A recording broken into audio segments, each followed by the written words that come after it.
Peggy 18.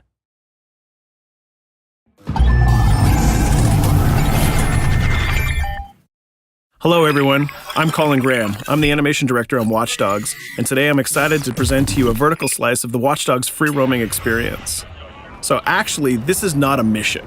Everything we're going to showcase today is completely systemic, and we're free to do as we please.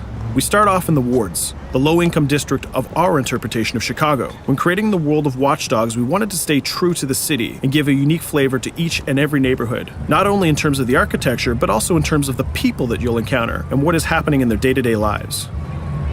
In the wards, you'll see working-class citizens, rusty cars, gang members, abandoned houses, and low-grade pawn shops. It's really not the kind of place that you're going to want to be alone after dark. Nowadays, modern cities are increasingly managed by software, controlling traffic lights, electricity grids, and surveillance systems. In our version of Chicago, this management software is called ctOS, or the Central Operating System. The ctOS controls everything in the city, and it was created by the Bloom Corporation. Since the ctOS has been installed in Chicago, people get to work faster, the crime rate has dropped, and the communication networks are now more accessible and stable than they ever were before. It goes without saying that if everything is connected, somebody able to take over the system would be extremely powerful. At this point in the game, we don't have control over this district's ctOS system. The icons that you see over people's head mean that we cannot hack into their mobile devices at the moment. We need to find the ctOS control center, install a backdoor virus into the system to take control over all of the infrastructure in this district. There it is, the ctOS control center.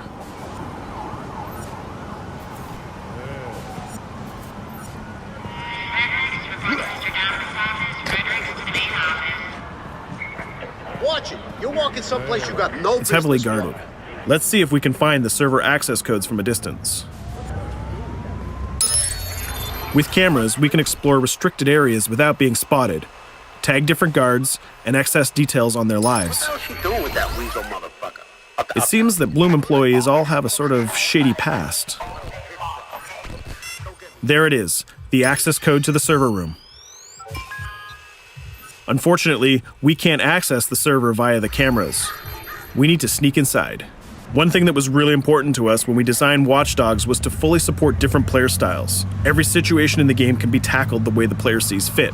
In this situation, we can go all out guns blazing, completely stealth without the guards ever seeing us, or we can hack from a distance without ever setting foot inside the restricted area. Let's hack this forklift.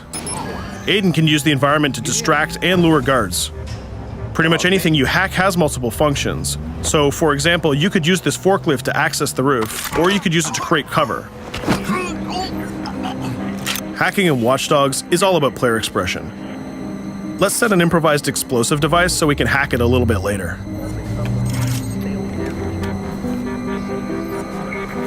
You'll also notice Aiden's low-profile stance. This indicates when the guards are unaware of our presence. We'll try to reach the upper level of the building to see if we can gain a vantage point over our opponents. Everything in the environment can be hacked, so we're going to make some dynamic cover. That's how you spend a day off. Some quality meat. We'll use this forklift to lure the guard towards our IED that we set earlier. Let's see how this plan unfolds. You're working them on.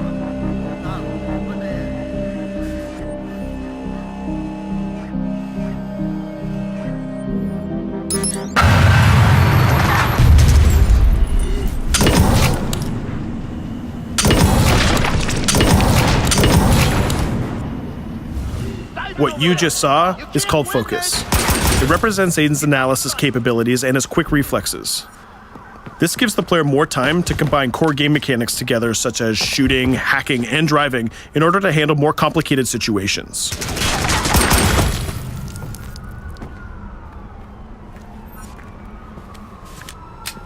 Now we can access that control room.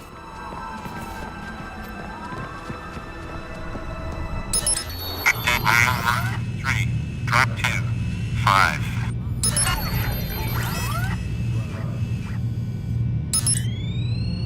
Now we'll be able to hack all of the devices connected to the ctOS within the districts. Thousands of cameras, traffic lights, the electricity grid, and most importantly, all of the citizen information profiles. We can also benefit from the Chicago Police Department Crime Prediction System, which uses facial and pattern recognition to spot potential criminals or potential victims. Since this is a pretty rough neighborhood, I'm pretty sure we're going to stumble on some suspected criminal activity pretty soon. And there it is. The system just pushed an alert of a potential crime. We can see the system trying to triangulate the location on our minimap. Take note, this isn't a mission. This can happen anywhere at any time. We've just spotted a potential victim. It's always up to the player if he wants to investigate or not, to take action or not. So let's see how this turns out. Yeah, you're right. Could I just...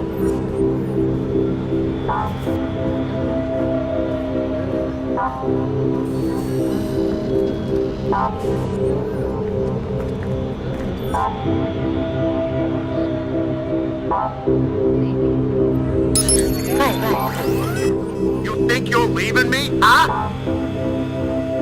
Jesus, I told you to stay away from me! You belong to me now. Get it? You better leave or I'll call the cops! I'll fucking kill you, goddammit. Get off! Yo! That was close. Good thing that we intervened. We managed to prevent the crime, but we triggered a chase. From here, the criminal's behavior is unpredictable. He can try to get away, shoot back at us, surrender, or call for backup.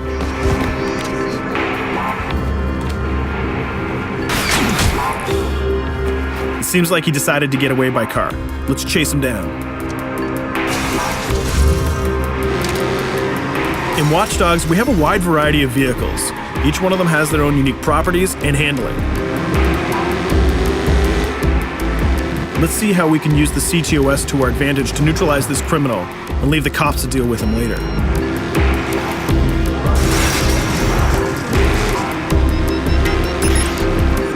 The chase stops right here. Using the blockers usually reserved for the cops during interventions, we managed to stop this criminal without killing him. This gives us a reputation bonus. This system is at the core of the Watch Dogs experience. Depending on how we handle different situations in the game, the media and the citizens will have a different perception of our hero, whether he is a true vigilante or a reckless criminal. This will have repercussions throughout the game. Now, let's head for the Loop, the historical district of Chicago, where you're going to find the most iconic buildings in the city.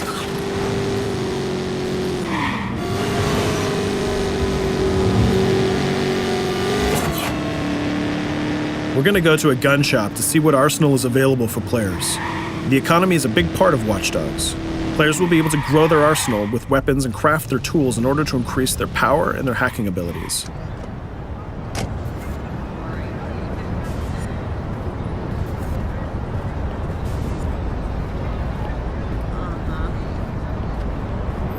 No, it's okay.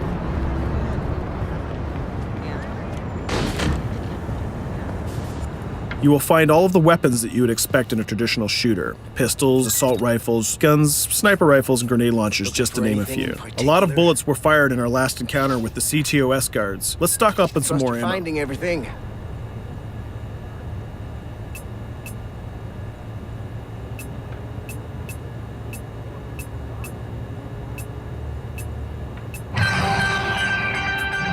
As we mentioned earlier, the media keep track of your actions and the citizens are going to react according to the perception that they have of you. Here, the media is reporting a crime in which you are the #1 suspect. The gun shop owner recognized you and decided to trigger a silent alarm to notify the police. Copy that. Possible wanted suspect presumed armed and dangerous. Police are now trying to locate the source of the threat using the surveillance system in the city, represented by the yellow circles on the minimap. Come in, PH3.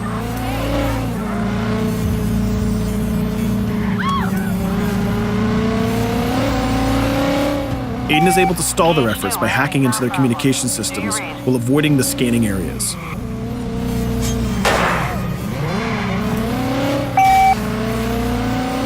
PH units, do you copy? Repeat, squad to all PH units. Once they've lost our trail, we can go back to our activities.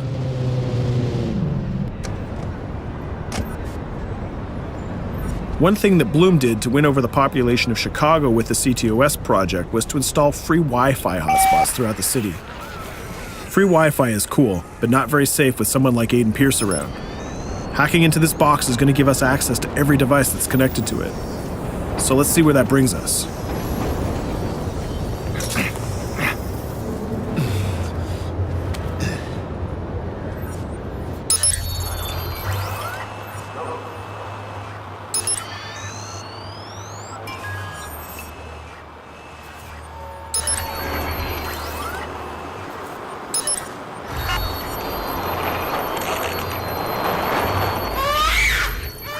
We just hacked into the webcam of a laptop. It seems that we're in the apartment of a mother and we can hear her baby crying in the background. Her bank information is in her mobile phone sitting right there on the table in front of us. It's totally up to the player whether we decide to steal it or not. Of course, this won't affect our reputation because nobody can witness this action. Just like in real life, nothing is totally black or white, but rather many shades of gray. This is exactly the situation where we want the player to question his own morality. Let's go withdraw that money. If you think that you're alone, think again. Aiden is not the only hacker in town. Someone's trying to install a backdoor virus on Aiden's phone in order to steal a portion of the information that he's gathered through the game so far. First, we're gonna have to reach the area where the signal is coming from.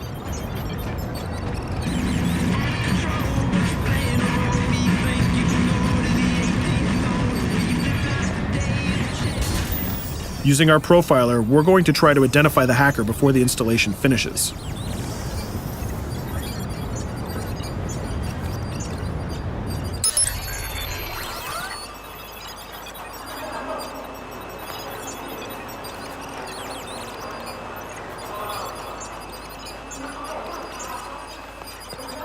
There he is. In Watch Dogs, things aren't always what they seem to be. This is actually another player that seamlessly came into our single-player experience. Let's not let him get away with this. We're going to teach this guy a lesson.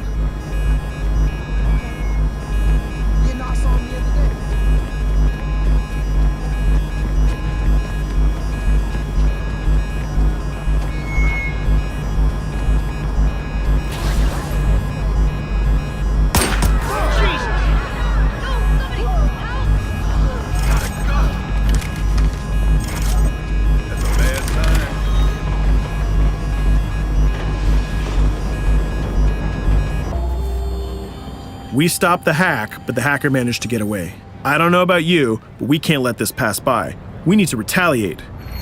Using the grid, let's see if we can find that second player. There he is. Let's enter his game seamlessly.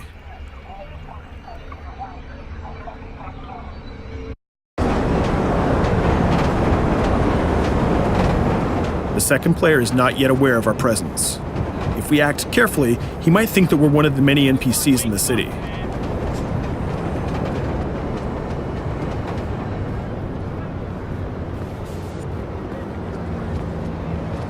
What was that?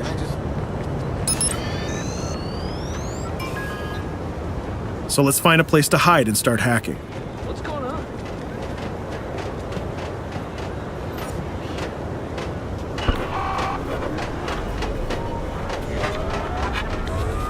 The second player has just been alerted that a breach has occurred on his phone.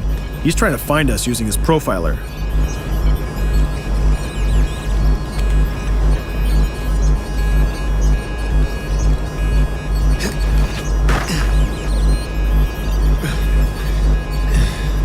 He's dangerously close. Let's hide in the car.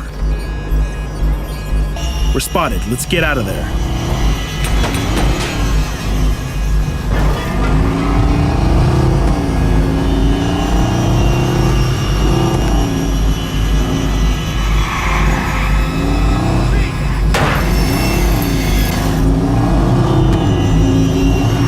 Let's set up an ambush right here. By dragging the other player back here into the alley, we make sure that no civilians get hurt during the firefight. We didn't succeed in hacking the second player, but we did get a little bit of revenge. So that's what we have time for today. We hope you enjoyed our quick gameplay session. Stay tuned for more about Watch Dogs.